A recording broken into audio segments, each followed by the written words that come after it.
Hola hermanos, ¿cómo están? Les saludo nuevamente confiando en que cada uno de nosotros estamos siendo fortalecidos y afirmados por el Señor. Es nuestro deseo que Dios vaya mostrando en nuestras vidas, hermanos, ese crecimiento espiritual que Él mismo va produciendo, claro, a través de estar escudriñando su palabra. Y también que nos vaya perfeccionando a través de este discipulado que estamos llevando. En esta ocasión estaremos estudiando cómo es la vida de un nuevo creyente. Y también veremos cómo es la vida de un no creyente. Y cómo la palabra precisamente nos muestra claramente pues esta diferencia. Es necesario, hermanos, para nuestro caminar cristiano, que podamos comprender la diferencia que existe entre un verdadero creyente y uno que no lo es. Miren, un falso creyente vivirá una vida en sus propias fuerzas y tratará de cumplir disciplinas pues por apariencia a los demás, por querer alcanzar tal vez el aplauso de otros, o quizá para demostrar a alguien más pues su cristianismo, pero al final terminará cansado, terminará frustrado y terminará desertando tarde que temprano.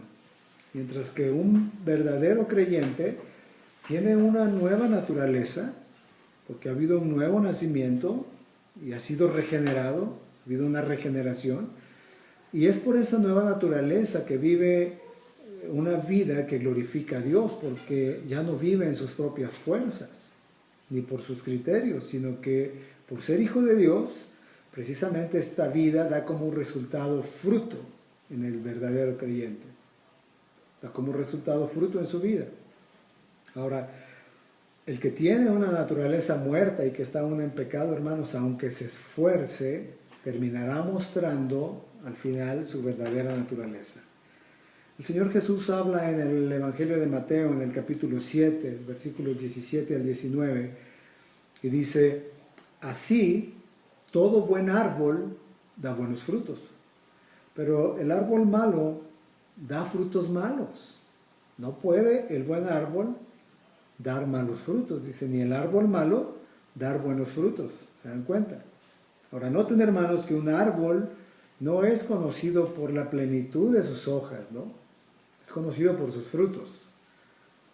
Un árbol es conocido por sus frutos. Un árbol puede parecer sano por fuera, estar lleno de ramas gruesas, tener muchas hojas, estar muy frondoso, y sin embargo puede ser un árbol que da malos frutos, mostrando que es un árbol malo a pesar pues de su apariencia, ¿no? Así lo vemos también en la vida del no creyente, hermanos. Y eso es impresionante y nosotros debemos de conocerlo. Miren, un supuesto cristiano puede profesar larga y ruidosamente, hermanos, que creen en Cristo. Ponga atención en esto. Incluso puede presentar muchas evidencias exuberantes, ¿no? Con el intento de tratar de respaldar su profesión de fe. Pero al final terminará dando malos frutos, porque el fruto es la evidencia. El fruto es la evidencia, hermanos. En la vida del creyente verdadero y en la vida del no creyente, lo que es la evidencia en su vida es el fruto. Es el fruto. En ese mismo capítulo 7 de Mateo que estamos leyendo, ahora los versículos 21 al 23, el Señor Jesús da unas palabras muy fuertes, claras, directas. Él dice: no todo el que me dice Señor, Señor entrará en el reino de los cielos, sino el que hace la voluntad de mi Padre que está en los cielos. Muchos me dirán en aquel día: Señor, Señor, ¿no profetizamos en tu nombre? Y en tu nombre echamos fuera demonios, y en tu nombre hicimos muchos milagros. Y entonces les declararé: nunca los conocí, apártense de mí, hacedores de maldad. Entonces, hermanos, si alguien dice ser cristiano, ponga atención en esto, si alguien dice ser cristiano y hace muchas obras maravillosas, pero vive un estilo de vida que habitualmente practica el pecado, produciendo en su vida el mal fruto de hacer continuamente lo que es perverso a los ojos de Dios, entonces, hermanos, no significa nada cuando dice que ama a Jesús. ¿Se dan cuenta? Eso no lo salvará. Hermanos, es la naturaleza del árbol lo que produce el fruto. Y cuando hay una naturaleza caída, obviamente el fruto es malo, ¿verdad? Por tanto, hermanos, un pecador que no ha sido justificado por la fe en Jesús, que no ha nacido de nuevo y cuyo corazón no ha sido regenerado por el Espíritu de Dios por una obra de gracia, no puede hacer nada, escucha bien, no puede hacer nada que sea bueno y agradable a Dios. Cada fruto y obra que produce ese hombre pecador es corrupta, porque sale de un corazón depravado y oscuro. Y todo lo que hace nace de motivos impuros que no son aceptables a Dios. Ninguna de sus acciones realmente fluyen de un corazón de fe verdadera en Cristo. Y todo lo que hace, ¿verdad? Todo lo que no se hace en fe es pecado. Aun si es algo inocente a los ojos de Él. Nada de lo que hace fluye de un verdadero amor al Señor Jesucristo, ¿se dan cuenta? Mientras que un verdadero creyente, o sea, un árbol bueno, dará continuamente lo que es bueno. Un cristiano verdadero, hermanos, continuará produciendo buenas obras y frutos que glorifiquen a Dios. Un creyente que tiene el Espíritu Santo morando en él, producirá de lo más profundo de sí obras que honran a Dios. Esta es la práctica habitual de un verdadero hijo de Dios. Sin embargo, hermanos, debemos recordar también, porque eso es el balance, ¿no? Debemos recordar también que un árbol bueno no siempre produce frutos perfectos. ¿Me explico? O sea, un árbol bueno, debemos de recordar, hermanos, no siempre produce frutos perfectos. Miren, aunque la mayoría de lo que produzca será bueno, de vez en cuando, hermanos, habrá algunos frutos con defectos. O sea, para que lo podamos entender, estamos lejos de ser perfectos. ¿Por qué? Porque aún estamos en ese proceso de santificación y en el proceso de la mortificación del pecado, ¿verdad? Por consiguiente, hermanos, el fruto del árbol está lleno de muchos defectos. Pero aunque tenga defectos, ¿verdad? Todavía sería bueno para consumir ese fruto y para ser repartido, porque por lo general es un fruto delicioso, bueno para todos, agradable a los ojos de Dios, ¿se dan cuenta? Y un verdadero cristiano, hermanos, no estará en un estado de esclavitud perpetua al pecado que permanece en su carne caída. Y eso es importante que lo podamos entender, hermanos. Un verdadero cristiano no estará en un estado de esclavitud perpetua al pecado que aún permanece en su carne caída. Caminará habitualmente en el Espíritu, teniendo dominio propio y viviendo, hermanos, en un estilo de vida de santidad, de santificación, en ese proceso que el Señor nos tiene. Romanos capítulo 6, 22, el apóstol Pablo dice: mas ahora que habéis sido libertados del pecado, escucha cómo es lo que dice Pablo, dice, y hechos siervos de Dios, tienen por su fruto la santificación. Y como fin, dice Pablo, la vida eterna.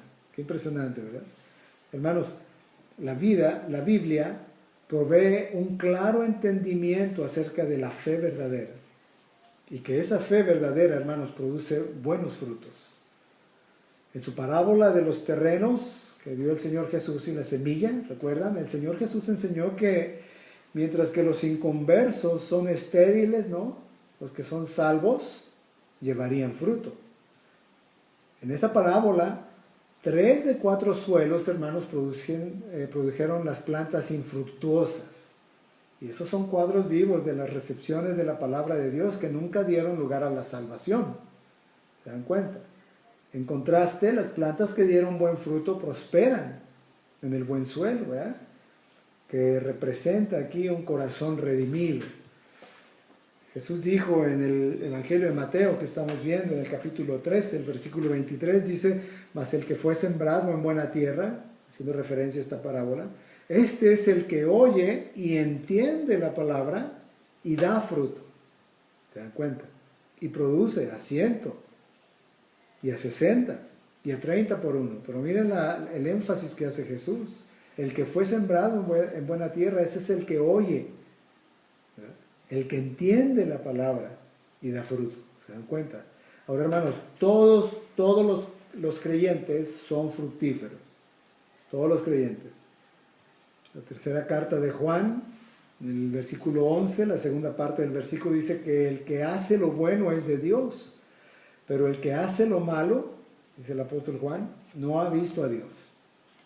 Ahora, Jesús habla en el Evangelio de Mateo que estamos leyendo, ahora los versículos del 19 al 23, y él dice, todo árbol que no da buen fruto es cortado y es echado en el fuego. Así que, dice Jesús, por sus frutos los conocerás o los conoceréis. Ahora, note que el texto no dice, hermanos, este texto que leímos no dice todo árbol que da malos frutos, no dice eso. ¿Qué es lo que dice? Todo árbol que no da buen fruto. Hay una diferencia, esto va más allá, aún más allá. No solo los árboles que dan malos frutos serán cortados, hermanos.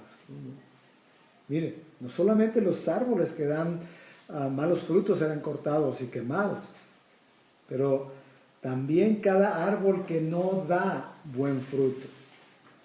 Qué interesante es esto, ¿eh?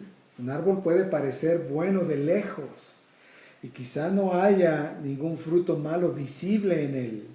Sin embargo, si hay una ausencia de buenos frutos en ese árbol, todavía es considerado como un árbol malo. Tenemos que entender esta diferencia. Una persona, lo explico, una persona puede pensar que es salva, puede vivir, ¿no?, lo que parezca ser una vida moralmente sin mancha en los ojos de los hombres.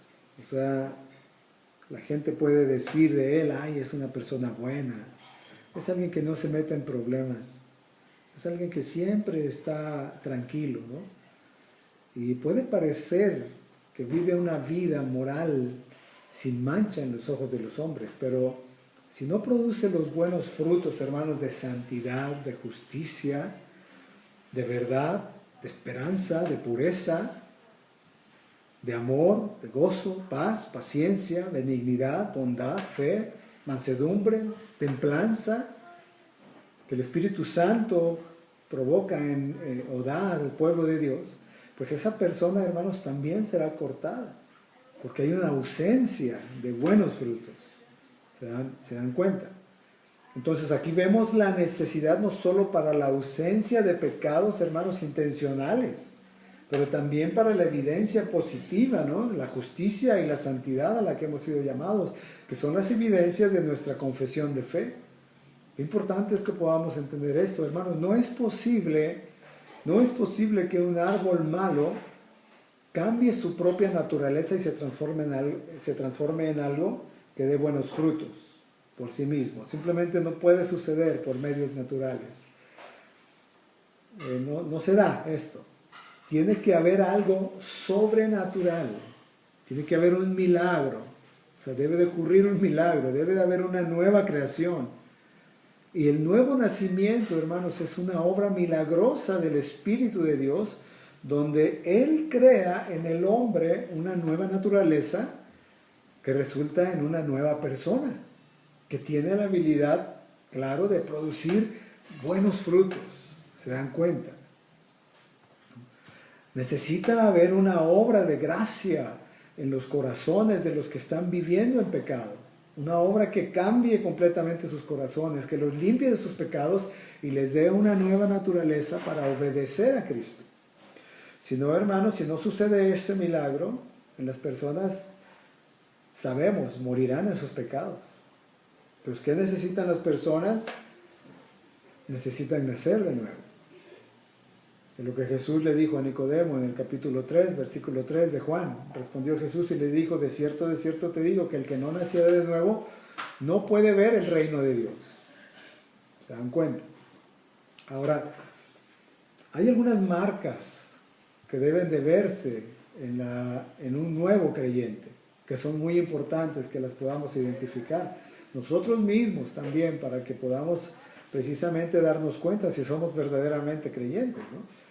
Entonces, la primera que vamos a mencionar, hermanos, es que un verdadero creyente anda en comunión con Dios, andando en santidad, en ese proceso de santificación que tenemos. Vuelvo a repetir, un verdadero creyente anda en comunión con Dios, andando en santidad. La primera carta de Juan, en el capítulo 1, el versículo 6, el apóstol Juan dice, si decimos que tenemos comunión con Él, mira qué importante lo explica Juan, y qué claro, si decimos que tenemos comunión con Él, dice, y andamos en tinieblas, mentimos y no practicamos la verdad. Porque la manera de andar del cristiano, hermanos, resulta en una limpieza continua del pecado. ¿Me explico? Cuando tenemos una comunión con Dios, hermanos, el Espíritu Santo nos enseña, nos redarguye, nos guía. Hermanos, sentimos una necesidad profunda de estar a cuentas con Él.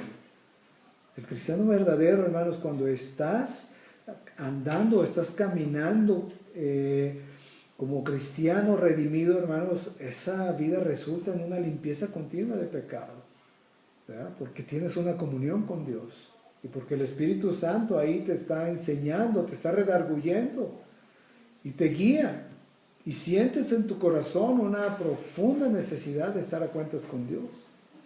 Eso lo experimenta un verdadero creyente que está en comunión con Dios. El Espíritu Santo, hermano, nos inquieta sobre aquello que estorba nuestra relación con Dios. Cuando está el pecado, ¿no? Y eso nos lleva precisamente a una confesión continua. ¿Te das cuenta? Porque cuando no es así, hermano, puedes estar en pecado y si no tienes esa comunión con el Señor o si no has nacido de nuevo, no te va a importar estar pecando. ¿Me explico? Pero el verdadero creyente, claro que sí, porque ahí está el Espíritu Santo y cuando tú estás llevando a cabo un pecado, Él te inquieta, el Espíritu Santo te inquieta, porque eso estorba esa relación con Dios, ese pecado estorba tu relación con Dios y eso nos lleva, como lo mencioné hace un momento, a una confesión continua. La segunda marca que podemos ver, hermanos, es que el creyente, el verdadero creyente, va a buscar guardarse sin mancha del mundo porque valora más su relación con Dios que las cosas del mundo. ¿Se dan cuenta?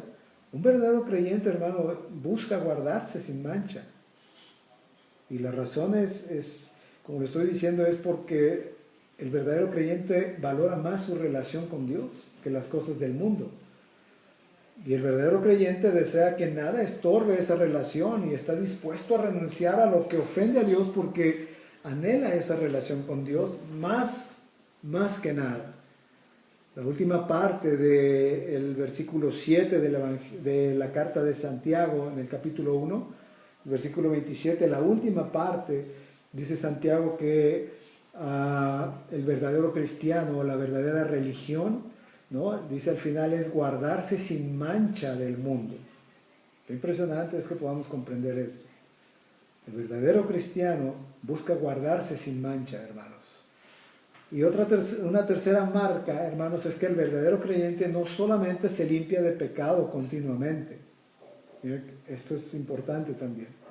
No solamente se limpia de pecado continuamente, sino que pasa tiempo en comunión con Dios. Hermanos, es una necesidad. Se dan cuenta de Él. Así que un verdadero cristiano, un verdadero creyente permanece en la fe, permanece en la verdad, en la comunión con Dios, a pesar de las circunstancias adversas que le rodeen. ¿Se dan cuenta? Miren, la prueba más fuerte del cristianismo, hermanos, precisamente es la resistencia. Los creyentes que perseveran en medio de cualquier circunstancia, hermanos, dan evidencia de su fe verdadera. ¿Se dan cuenta? Que no salen corriendo en medio de la prueba o que ya dejan el cristianismo. ¿Por qué? Porque hay pruebas en su vida.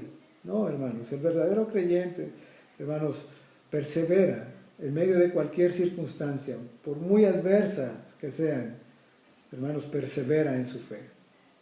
Pablo habla a Timoteo en la segunda carta, en el capítulo 2, versículo 12, dice, y si sufrimos, dice Pablo a Timoteo, también reinaremos con él. Si le negaremos, dice él también que nos negará. Ahora, la esperanza del regreso de Cristo, hermanos, produce el efecto de una permanencia continua en cada creyente que anhela el futuro glorioso que Dios le ha preparado.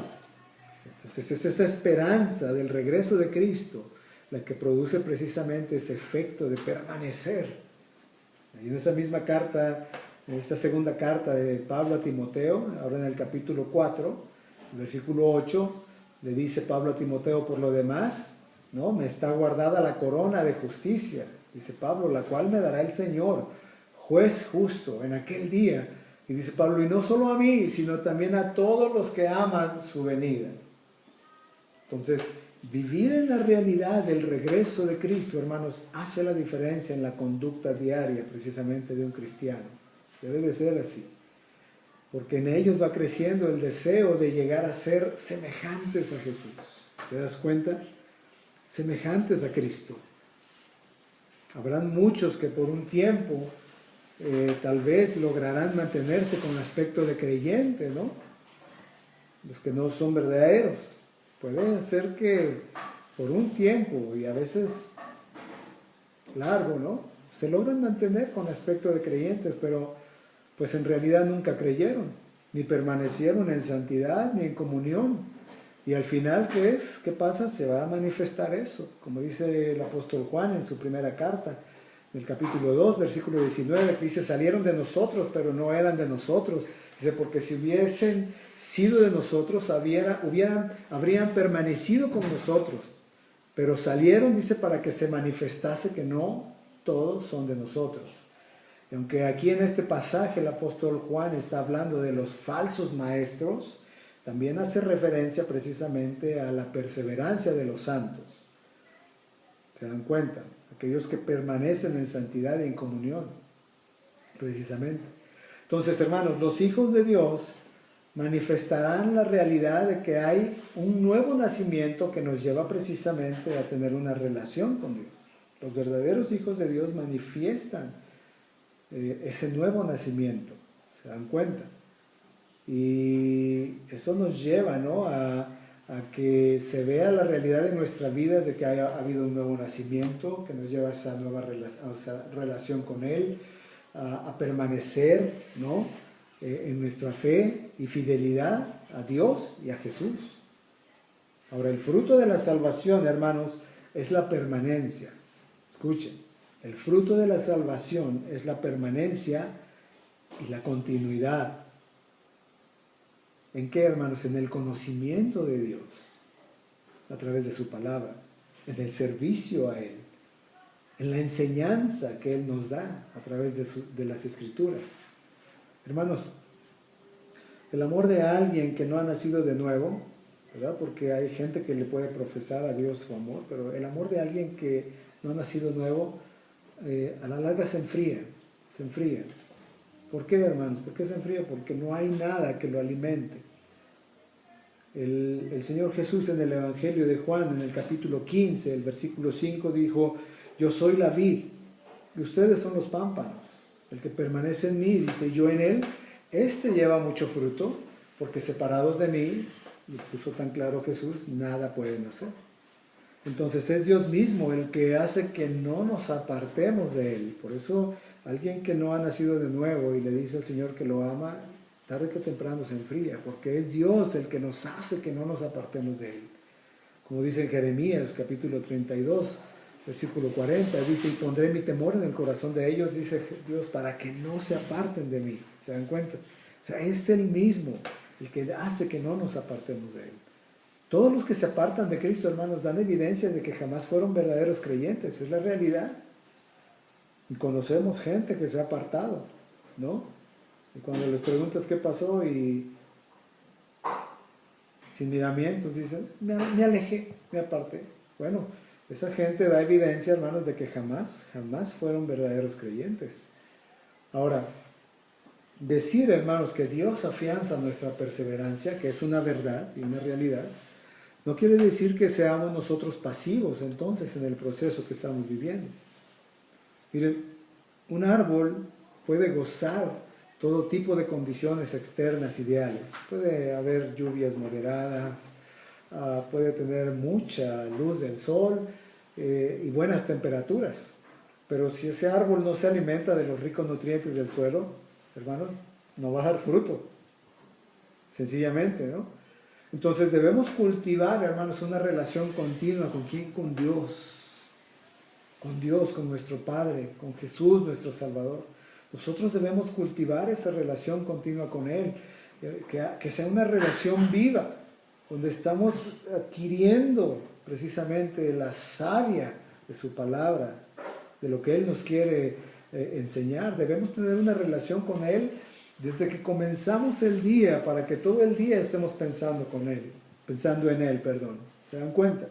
Por eso, hermanos, el cristiano debe de buscar un tiempo definido para estudiar la palabra, para orar cada día, para cultivar pues esa relación. Nosotros debemos de hacerlo. Le pongo un ejemplo.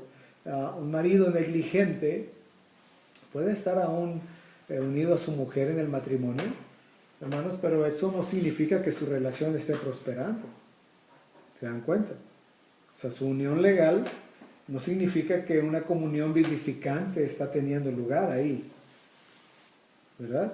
Los beneficios que pueden ser experimentados a partir de esa unión, de ese matrimonio, no se disfrutan totalmente cuando hay desprecio, cuando hay rechazo, cuando no se considera, ¿verdad?, a la persona. Es muy importante eso. Los esposos, hermanos, que descuidan la comunicación, ¿no?, con su esposa, que descuidan la atención y el cuidado de sus esposas, hermanos, no solamente dañan a sus cónyuges, se hacen daño a sí mismos también, ¿verdad? A través de este ejemplo estoy tratando de mostrar la comunión que debemos de buscar con Dios. Los creyentes que son descuidados en su comunión con Dios, hermanos, son pues como cónyuges que ignoran a la que dicen amar. ¿Se dan cuenta?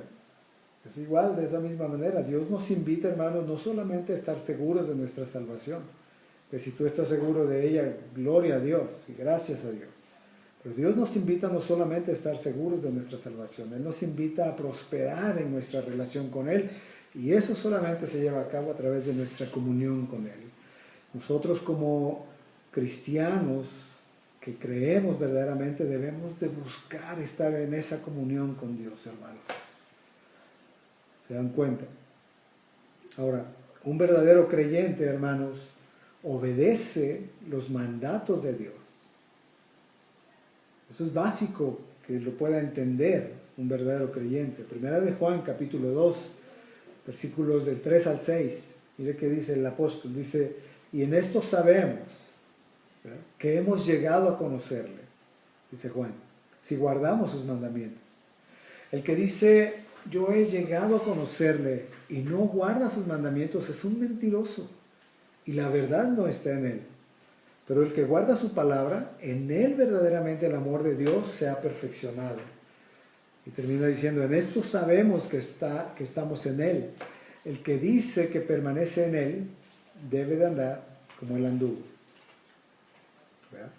Que más claro que esto, que dice Juan en su carta. En el corazón, hermanos, de lo que significa ser un discípulo de nuestro Señor, está el vivir en una devoción amorosa a Dios. ¿Se dan cuenta? Pero si tal amor es real, hermanos, la prueba de fuego para el cristiano es la obediencia.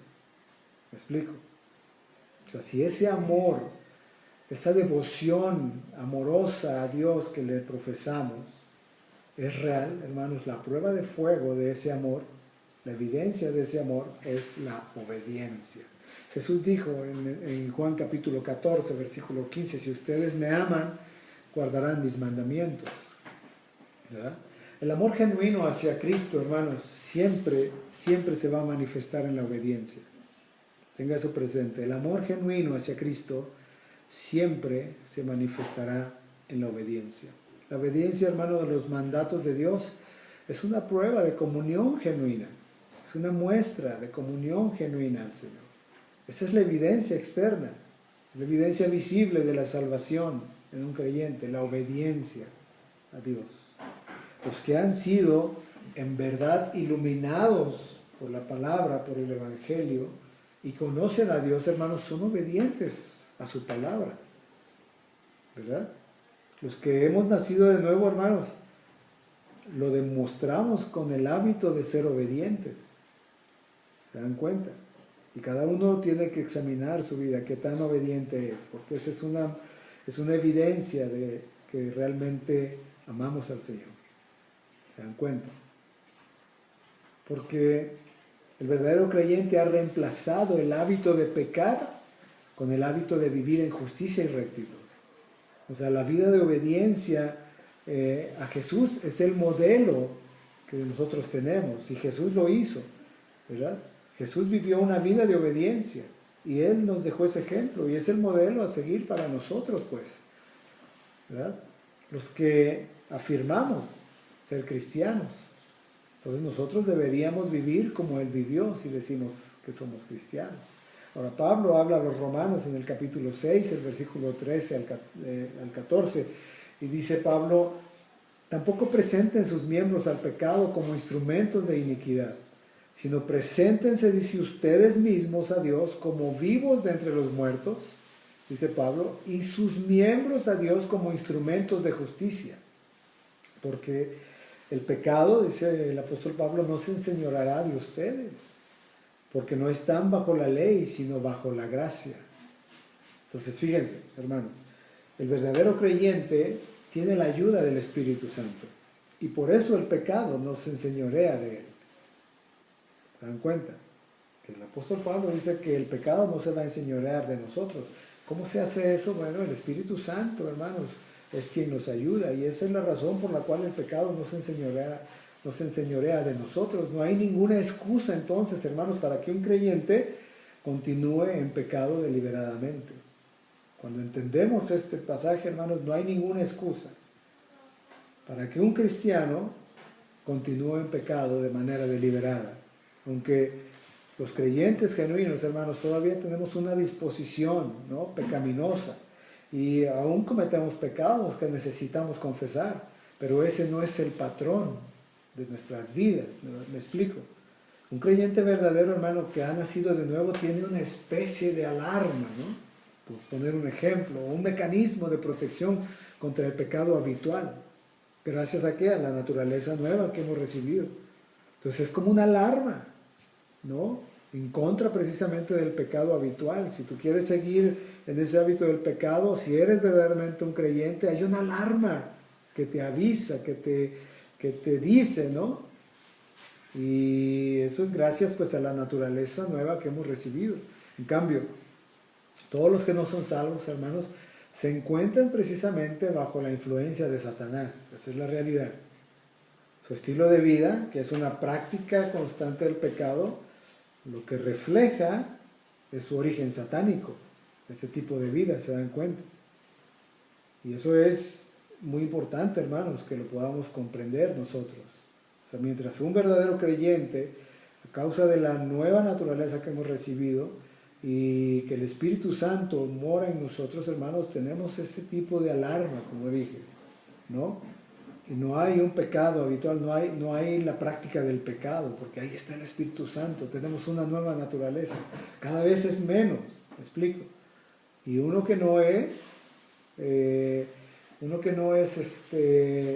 salvo, hermanos, pues él se encuentra literalmente bajo la influencia de Satanás y tiene un estilo de vida donde es una práctica del pecado constante. Ese es alguien que no ha nacido de nuevo, y lo que está reflejando con esa práctica, con ese tipo de vida, pues es el origen satánico que hay ahí. Hermanos, al momento de la conversión hay una transferencia. Transferimos nuestra lealtad de nuestro viejo maestro, por decirlo de alguna manera, que era el pecado, a un nuevo maestro, que es Jesucristo. ¿Se dan cuenta?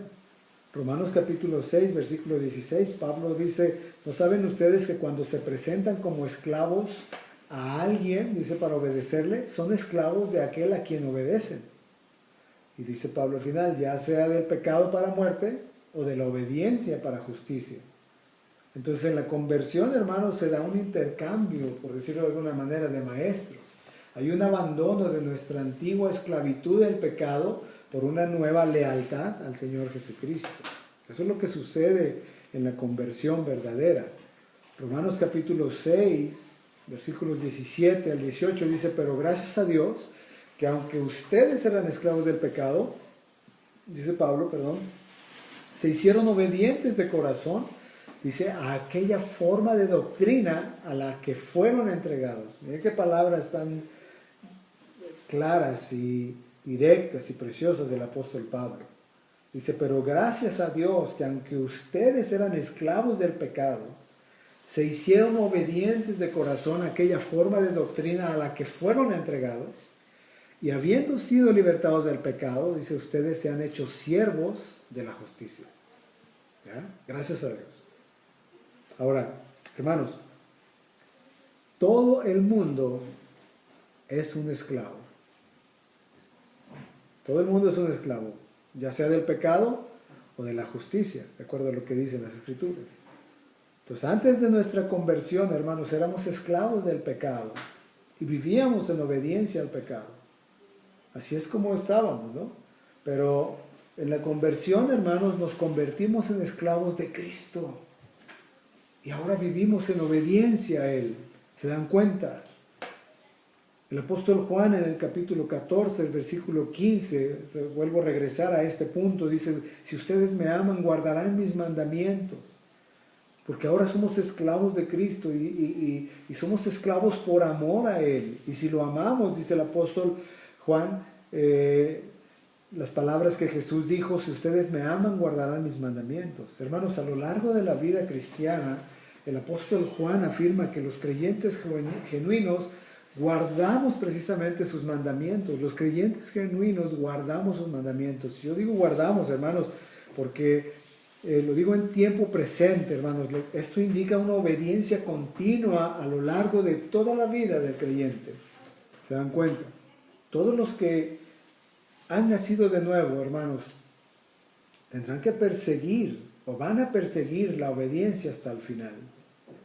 Aquí está la perseverancia de los santos, ¿se da cuenta? O sea, vamos a perseguir, hermanos, la obediencia hasta el final.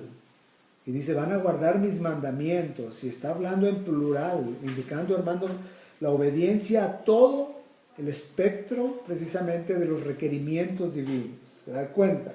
No solamente aquellos que nos convienen, hermanos, pero todo el consejo de Dios lo vamos a obedecer. Ahora, el que conoce a Dios mantendrá precisamente una vigilancia estricta sobre lo que requiere precisamente su palabra. El que conoce verdaderamente a Dios. Y esto, hermanos, no es tedioso, no es algo tedioso para él, para el verdadero cristiano, porque surge, como lo mencioné hace un momento, del amor a su Padre Celestial. Como vemos en la primera carta también de Juan, el capítulo 5, versículo 3, dice, porque este es el amor de Dios, que guardemos sus mandamientos. Y que dice el apóstol Juan, y sus mandamientos no son gravosos, o sea, no son difíciles. Hermanos, para el verdadero creyente es una bendición obedecer a Dios. ¿Verdad? Es una bendición obedecer a Dios. Cada paso, hermano, de su corazón dispuesto a la obediencia, al verdadero creyente le lleva a experimentar la vida abundante en Cristo. Cada paso de ese corazón dispuesto a la obediencia. Mientras que, por el contrario, cada paso de desobediencia, ¿qué pasa? Nos aleja de la alegría, de la bondad divina, ¿verdad? Eso sucede. El creyente genuino buscará la obediencia, hermanos, y no le va a ser difícil, no le va a ser gravosa, ¿verdad? Mientras que el que no ha nacido de nuevo, bueno, simplemente ni va a desear, ni va a poder vivir en obediencia. Esa es la realidad. La obediencia del creyente, hermanos, no depende de las circunstancias. La obediencia del creyente no depende de las circunstancias, porque Adán pecó en el paraíso, ¿verdad? Todo estaba bonito, mientras que Jesús obedeció en el desierto. ¿Se dan cuenta? Entonces la obediencia del creyente, hermanos, no depende de las circunstancias. ¿Se dan cuenta? Como creyentes, nosotros hemos sido llamados a vivir una vida en comunión y obediencia a Dios. Ese es el llamado que tenemos como creyentes verdaderos, a vivir una vida en comunión y obediencia a Dios. Ahora podemos preguntarnos, hermanos, y hagas estas preguntas, y cada uno de ustedes respóndala con honestidad. Pregúntate, ¿está mi vida dando fruto verdaderamente? Y usted conteste, responde honestamente, hermano. ¿Está tu vida dando fruto verdaderamente a la luz de lo que ahorita vimos? ¿Muestras tú ese fruto que permaneces en Dios? ¿O de estar permaneciendo en Dios? ¿Pegado a la vid verdadera? ¿Estás mostrando ese fruto que estás permaneciendo en Dios? También pregúntate, hermano, ¿tu nueva naturaleza resulta en la habilidad de producir buenos frutos verdaderamente?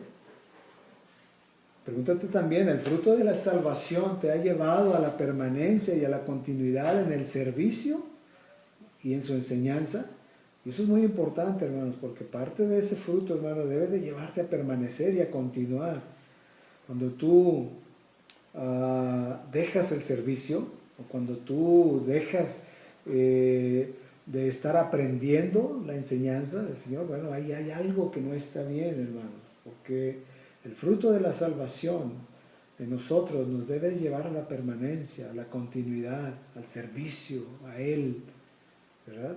Si no estaríamos retrocediendo y algo no está bien ahí, algo no estaría bien. Tienes que analizar y responder honestamente estas preguntas. También pregúntate, hermano, ¿tienes ese tiempo de comunión cada día con Él? Porque tal vez ahí está precisamente el fallo, ¿no? Hermano, si no estás buscando ese tiempo de comunión cada día con Él, esa lectura de su palabra, el estar aprendiendo, el estar escudriñando las Escrituras, el estar estudiando las Escrituras, hermano, tal vez ahí está el problema. Entonces tú tienes que contestar con honestidad, hermanos, ¿tienes ese tiempo de comunión cada día? ¿Lo anhelas verdaderamente? ¿Buscas cultivar tu relación con Dios? Pregúntate esto. ¿Consideras que tu lealtad a Dios se muestra a través de tu vida de obediencia a sus mandamientos? ¿A todos sus mandamientos, a todo su consejo, hermanos? ¿O solamente aquellos que te convienen? Tienes que ser honesto y contestar. Hermanos, meditemos en estos puntos que hemos estudiado en esta noche. Uno de los propósitos precisamente de este discipulado, hermanos, es que cada enseñanza que enviamos, tú la puedas comentar con tu discipulador y lo hagas de una manera personal y privada. ¿Sí? Ese es el propósito de este discipulado. Entonces, cada una de estas enseñanzas, hermanos, deseamos y estamos buscando que cada uno de ustedes la pueda comentar con su discipulador. Y como lo dije, lo hagan de una manera privada, o sea, de uno a uno, pues. Que tu discipulador ya te haya contactado, ¿no? Para platicar, tal vez vía telefónica o por WhatsApp, no sé cómo lo hayan hecho, pero que ya se hayan contactado para hablar sobre el discipulado. Y cuando tú hables con tu discipulador, hermano, pues tú puedes responder las preguntas que mencionamos tal vez ahorita, ¿no? Y si tú tienes alguna duda, pues que él también te lo pueda aclarar. ¿Me explico? Pero lo debemos hacer de esa manera, que ustedes puedan tener esa confianza y al momento que están siendo contactados, pues puedan platicar vía telefónica, ¿no? Sobre este discipulado que estamos viendo. Estas preguntas que hicimos, si algunos de ustedes tomaron nota, pues las pueden hacer y ustedes mismos contestarlas para sí mismos, honestamente, pero también hacer esas preguntas a sus discípulos. ¿Me explico? Entonces, esperamos precisamente, hermanos, que en este tiempo Dios nos ayude a observar nuestros caminos, ¿verdad? Y que Él nos lleve a vivir una vida en comunión con Él, sobre todo obedeciéndole de todo corazón. Que podamos precisamente ser guiados por el Espíritu Santo a poder examinar nuestros caminos y que podamos estar viviendo esas vidas, hermanos, que le glorifican, estando en comunión con Él, buscando esa relación íntima con Él, buscar conocerle a través de las Escrituras y también, muy importante, estar obedeciéndole de todo corazón a nuestro Dios. Vamos a orar, hermanos. Amado Dios, queremos darte gracias en este día. Gracias porque tú, Señor, tienes verdaderamente ese deseo de que podamos dar fruto en nuestras vidas. Oramos, Señor, para que tú nos ayudes, para que verdaderamente se esté generando ese fruto en nosotros. si tú vienes a buscar en nuestra vida ese fruto, verdaderamente lo puedas encontrar, Señor. Ayúdanos a que cada día de nuestra vida el fruto del Espíritu se esté manifestando a causa de esa comunión que tenemos contigo, Señor. También te pedimos que tú nos ayudes a permanecer en comunión contigo, Señor. Ayúdanos a permanecer con ese deseo, Señor, de poder desarrollar esa relación, esa comunión contigo. Señor, y pon en nosotros ese deseo de obedecerte. Que si decimos que te amamos, Señor, lo podamos evidenciar en nuestras vidas a través de nuestra obediencia a tu palabra, a tus mandamientos. Que no sea solamente de palabra, sino que sea en verdad. Que podamos obedecerte. Ayúdanos, Señor. Tal vez muchas veces nos cuesta, Señor, porque vamos a ser expuestos o porque nuestro orgullo, Señor, va a ser golpeado.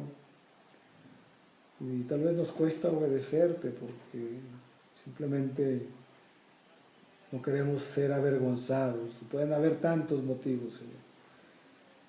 Pero de verdad, Señor, queremos vivir vidas de obediencia continua a ti, como resultado de que comprendemos tus principios, comprendemos tu palabra al escudriñarla, y porque tú estás buscando verdaderamente en nosotros, Señor, esa evidencia. Estás buscando que verdaderamente te demostremos nuestro amor a través de esa obediencia. Señor, te lo pedimos con todo nuestro corazón en el nombre de Jesús. Amén. Dios les bendiga, hermanos.